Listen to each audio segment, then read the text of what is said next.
अस्सलामुअलैकुम नाज़रीन, JN news HD के साथ मैं हूं नाइला भट्टी। नजर डालते हैं आज की अहम खबरों पर।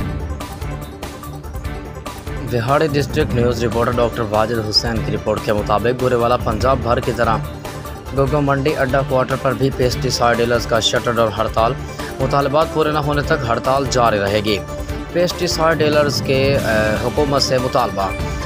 तफसीलात के मुताबिक महकमा ज़राअत की तरफ से पेस्टिसाइड्स डीलर्स को हिरासत करने, नाजायज़ चालान, सैंपल्स FIRs करवाने के खिलाफ पेस्टिसाइड डीलर्स गोगो मंडी अड्डा क्वार्टर में शटर डाउन हड़ताल की गई।